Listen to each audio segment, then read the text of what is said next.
a blast rang out and Claire popped up from her pillow. It was dark in the unfamiliar hotel room as she strained to listen through the hollow silence. Voices carried through the door, and a moment later she heard the clamoring of dishes. Her heart was still racing as the room service cart clanked by. Claire let out a sigh. The sound had been real, not imagined. She hadn't startled herself awake from a dream this time, the same one she'd dreamt 1,000 times. It had variations, of course. Sometimes she was on board the small single-engine plane, screaming as she felt a force pulling her down, down, down, before exploding in a flash of light. Other times, she dreamt she was on the ground, watching as the little aircraft's wings clipped the top of the trees, before slamming into the side of a mountain. No matter how it started, the outcome was always the same: fire, confusion, and a lack of survivors. Just like it had been in real life. New chapters in life often started with a crash. Claire knew that. She was trying to avoid any crashes, collapses, or otherwise destructive starts this time, however.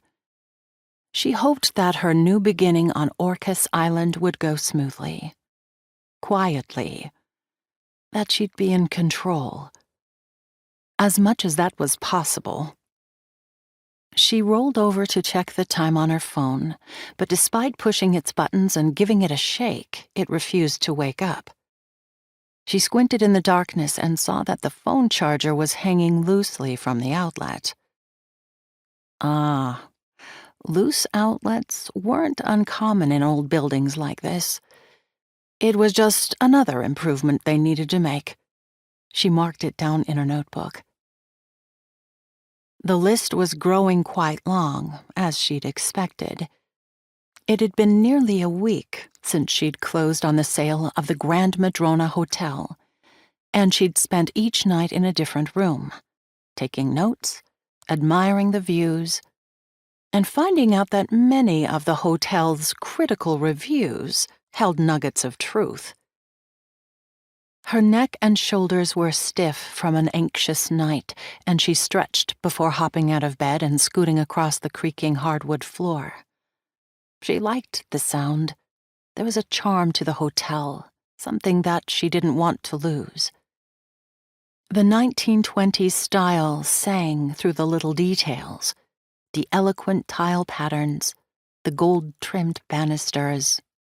It just needed a bit of polish to really shine. She pulled the curtains open with a dramatic swoop, and the sunlight peeked in. This was the best room in the hotel, the sunset suite.